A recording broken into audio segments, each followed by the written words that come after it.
गुरुग्राम समेत हरियाणा की तमाम बड़ी खबरों को देखने के लिए हमारे YouTube चैनल को सब्सक्राइब करें और बेल आइकन को जरूर दबाएं ताकि हर एक अपडेट आप तक पहुंचे सबसे पहले।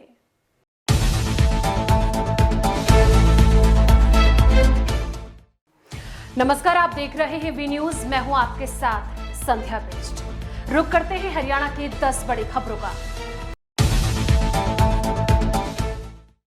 ईडी ने बैंक धोखाधड़ी मामले में एम्बियंस मॉल के मालिक राज सिंह गहलोत को गिरफ्तार किया है।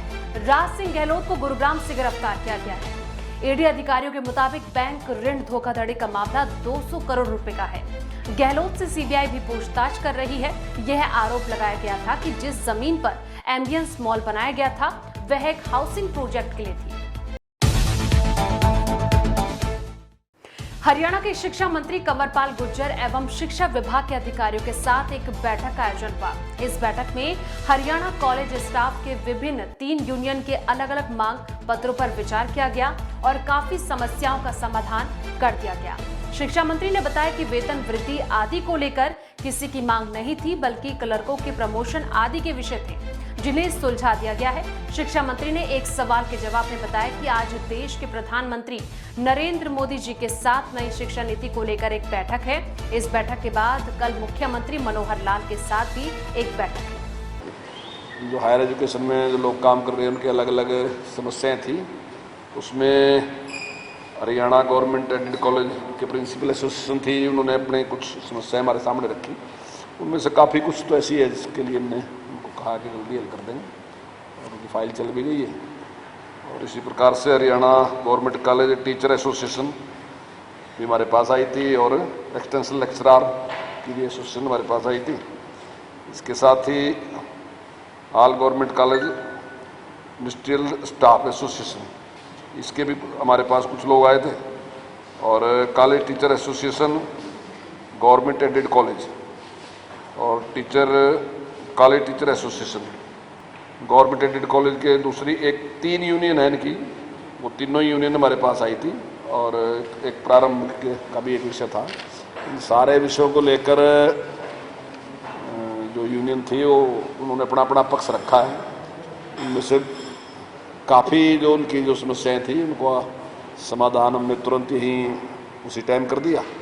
और कुछ ऐसी हैं जिनके लिए हमने उनको आश्वासन दिया कि जल्दी विचार करके उनकी समस्या का समाधान करेंगे। कुछ ऐसी भी थी जो संभव नहीं थी, उनके लिए हमने उनको ना भी किया है, लेकिन जो सही थी उसके लिए हमने उनको पूरा विश्वास दिया। फरीदाबाद के नीलम बाटा रोड पर स्थित द अर्बन होटल में जिस्म फरोशी का धंधा चल रहा था। पुलिस के मुताबिक उन्हें सूचना मिली थी कि इस होटल में काफी संख्या में युवतियां और युवक मौजूद हैं और जिस्म फरोशी का धंधा चल रहा है। पुलिस के मुताबिक वहां अवैध रूप से शराब का सेवन भी किया जा रहा था। इसके अलावा अश्लील नृत्य भी हो रहा था। इस सूचना के बाद पुलिस ने एक सिपाही को फर्जी ग्राहक बनाकर होटल में भेजा और सूचना के कंफर्म होने पर छापा मार दिया। पुलिस ने इस छापे में 15 लड़कियां समेत 44 लोगों को गिरफ्तार किया है। ये हमें करीबन रात 10 बजे के आसपास इंफॉर्मेशन मिली थी कि 30-40 युवक और युवतियां एक यहाँ पे अपने होटल है दी अर्बन करके, उसके अंदर विदाउट मतलब परमिशन के, और वहाँ पे कई सारे गैर कानूनी काम चल रहे हैं। तो उसी के आधार पे हम वहाँ पे जाके रेड की थी और उसी के आधार पे हमने पर्चा दर्ज किया है। कितने लोग गिरफ्तार हुए हैं? ये टोटल 15 लोग हैं, फीमेल हैं और इसमें हैं अपने 29 मेल हैं। अंबाला में चंद घंटों की बरसात से हालात बाढ़ जैसे बने हुए नजर आ रहे हैं, जहां अंबाला शहर से बीजेपी विधायक खुद घुटनों तक के पानी में जा उतरे। अधिकारियों की कारगुजारियों और लापरवाही के नीचे डूब रहे अंबाला को देख विधायक भी हैरान थे। विधायक असीम गोयल नगर निगम पीडब्ल्यूडी के अधिकारियों का अमला लेकर शहर का जायजा लेने पहुंचे तो खुद घुटनों तक जमा हुए पानी में उतरकर हालातों का जायजा लिया। शहर डूबने की वजह का ठीकरा विधायक असीम गोयल ने पूर्व की सरकारों के सिर फोड़ा। विधायक ने कहा कि अंबाला में डला सीवरेज सिस्टम शहर को ले डूबा। देखिए, ये मैं इसमें कुछ बातें, क्योंकि हम सरकार में हैं, जनता के सेवक हैं, ये जिम्मेवारी सरकार की बनती है, लेकिन इसमें कुछ बातें आपके और मेरे हाथ में नहीं है। भगवान जो ग्लोबल वार्मिंग की वजह से जो बरसात हफ्ते 10 दिन में बरसती थी, आज घंटों में बरस जाती है। जो वाटर लॉगिंग है, जो देखिए पहले रिमझिम बरसात होती थी और पूरा महीना 1.5 महीना पूरा खुशगवार मौसम रहता था। आज सावन के अंदर भी इतनी गर्मी हो जाती है जो बिल्कुल जेठ के महीने में होती है। अंबाला से दिल्ली की ओर आ रहे भारतीय सेना के कैंटर को पीछे से आ रहे ट्रक ने टक्कर मार दी, जिससे आर्मी कैंटर में बैठे हुए कई सैनिक गंभीर रूप से घायल हो गए। घायल सैनिकों को इलाज के लिए कुरुक्षेत्र लोकनायक जयप्रकाश अस्पताल में भर्ती करवाया गया। इस हादसे में एक सैनिक के सिर पर गंभीर चोटें लगी हैं। पलवल के एसपीएस इंटरनेशनल स्कूल में 7वीं क्लास के छात्र के साथ स्कूल में टीचर द्वारा मारपीट का मामला सामने आया है। पिता ने जब बेटे को न्याय दिलाने के लिए आवाज उठाई तो दोनों भाइयों को स्कूल प्रबंधन ने ऑनलाइन क्लास के व्हाट्सएप ग्रुप से भी बाहर कर दिया। मामले की शिकायत भवन कुंड चौकी पुलिस को दी गई, लेकिन एक हफ्ता बीत जाने के बावजूद भी स्कूल के खिलाफ एफआईआर दर्ज नहीं की गई है, जिसका खामियाजा छात्र अरिहंत और उसके भाई छात्र अमन को घर बैठकर भुगतना पड़ रहा है और उनकी पढ़ाई बाधित हो रही है। मेरे बेटे का नाम अरिहंत जैन है। इसको 4 मई को सिर में बड़ी गंभीर चोट लगी थी, क्लॉटिंग भी थी और फ्रैक्चर भी था। गिर गया था। तो लगभग ये 8 दिन फरीदाबाद के एक मेट्रो हॉस्पिटल में एडमिट रहा। उनमें 2 दिन आईसीयू में रहा। बड़ी क्रिटिकल इसकी पोजीशन थी। वहां से आने के बाद आज भी इसका ट्रीटमेंट चल रहा है और ट्रीटमेंट लगभग 2 से 2.5 साल चलेगा। डॉक्टर को कहना है कि इसको चोट ऐसे पॉइंट पे है कि फीट्स पड़ने के चांस रहते हैं। आज इसकी जितनी भी दवाइयां चल रही हैं वो सिर्फ इसलिए चल रही हैं कि इसको किसी तरह का कोई स्ट्रेस ना हो, जिससे इसको कोई दौरा वगैरह ना पड़े। स्कूल में हमारा 7th पीरियड 23 तारीख को इंग्लिश का था, तो मेरे फ्रेंड के पास बुक नहीं थी, उसकी चोरी हो गई थी जब लॉकडाउन लगा था। तो मैम ने जिनके पास बुक नहीं थी हैंड रेस करके खड़ा कर रही थी। तो मैंने मैम से कही कि मैम इसकी बुक चोरी हो गई है, हम दोनों एक बुक से कर ली है। मैम ने नहीं सुनी। जब दूसरी बारी पे कहा तो दूसरी बारी पे आके मेरे सिर पर थप्पड़ मारने शुरू हुए। मैंने मैम से मना भी किया। क्या कहा आपने? कि मैम मेरे सिर में फ्रैक्चर और क्लॉटिंग है, आप चाहे पीठ पे मार लो चाहे गाल पे मार लो, पर सिर पे मत मारो। बच्चों ने भी गए पर बच्चों से कहती कि तुम्हारे क्या दर्द हो रहा है। तो फिर उसके बाद जब वो कितना मारा आपको? मेरे को सिर पे 1 या 2 थप्पड़ मारा और कमर पे 1 मारा। मेरे भाई को एक इंग्लिश की मैम है हमारे स्कूल में, अरंता डाकर, उनने इसे पहले तो मारा और उसके बाद हमने चेयरमैन से कही तो चेयरमैन कह रहे हैं कि छोटी मोटी बात है, हम उन पे कोई भी गौर नहीं करते हैं। जिसकी रपट रोज नाम से में लिखी गई है, इसके बारे में एसपीएस स्कूल में जाके तस्दीक की गई। जो एसपीएस स्कूल के चेयरमैन ने मैडम को बुला के उन्होंने एक दरखास्त अपनी पुटअप की है और उन्होंने कहा है कि हमारी 1 लाख रुपए से ऊपर फीस हो रही है इस पर, ये उसकी एवज में ये काम करता है। इसका बड़ा लड़का भी हमारे पास ही पढ़ता है। जो हम अगर इस चीज़ की हम कोई वो करते तो हम बड़े लड़के के साथ भी करते। दोनों बच्चों की फीस रुकी हुई, ऐसा कोई मामला अभी वो नहीं है। दोनों की रपट लिख रखी है।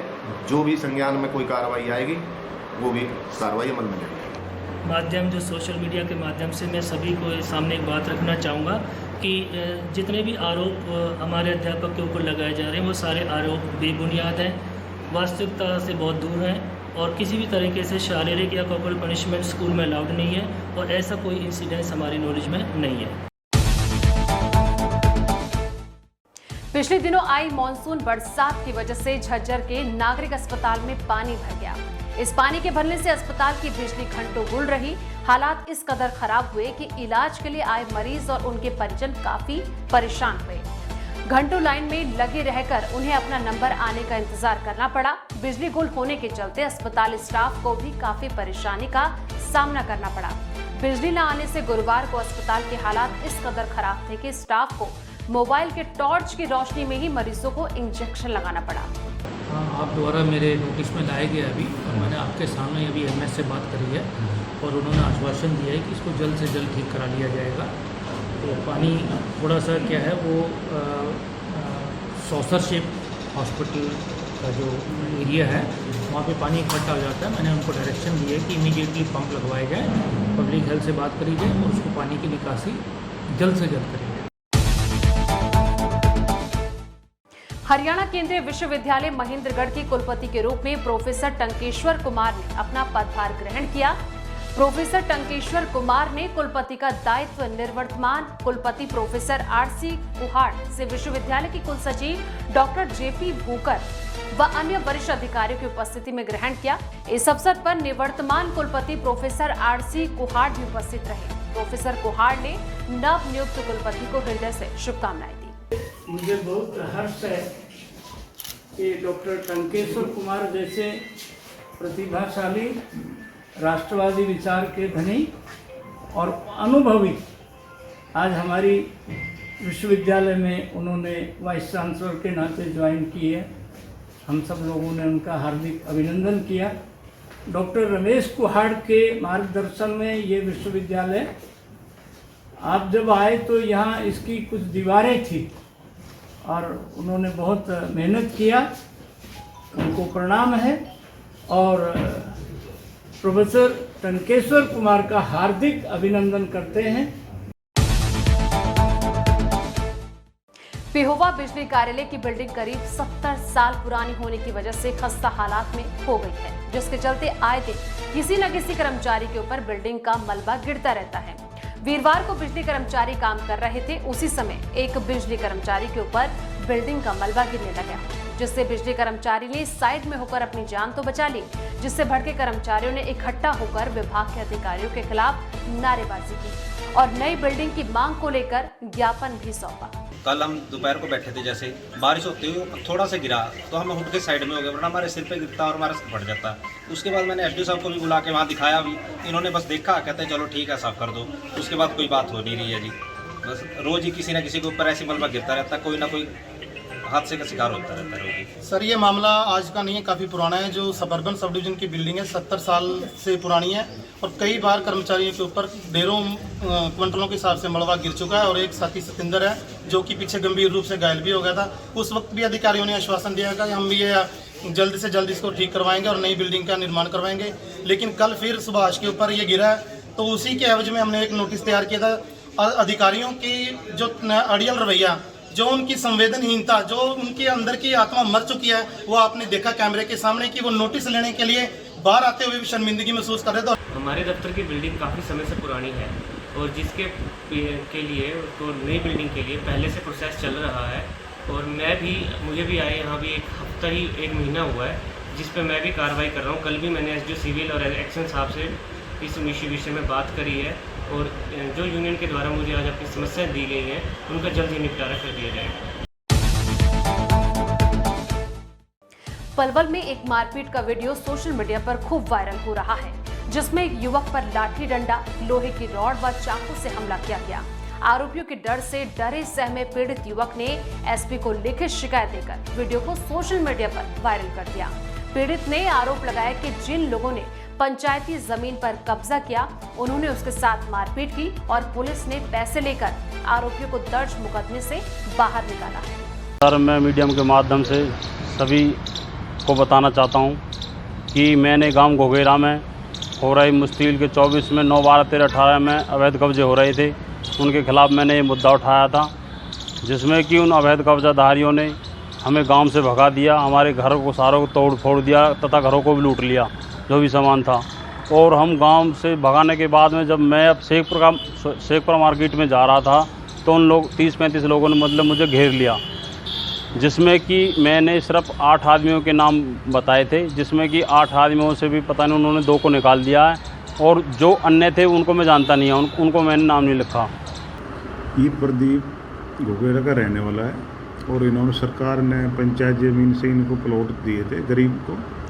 इनका उस प्लॉटों के ऊपर चाचा ताऊ में आपस में विवाद है, तो इन दोनों पार्टियों का झगड़ा हुआ है, दोनों को अलग अलग मुकदमे दर्ज हैं और उसकी कार्रवाई की जा रही है। दोषी कुछ गिरफ्तार कर लिए हैं, कुछ इनमें रह रहे हैं और सबके बयान वगैरह अंकित करके पूरी कार्रवाई की जाएगी। इसी के साथ हरियाणा की 10 बड़ी खबरों में फिलहाल इतना ही, लेकिन बाकी तमाम खबरों के लिए देखते रहिए वी न्यूज़।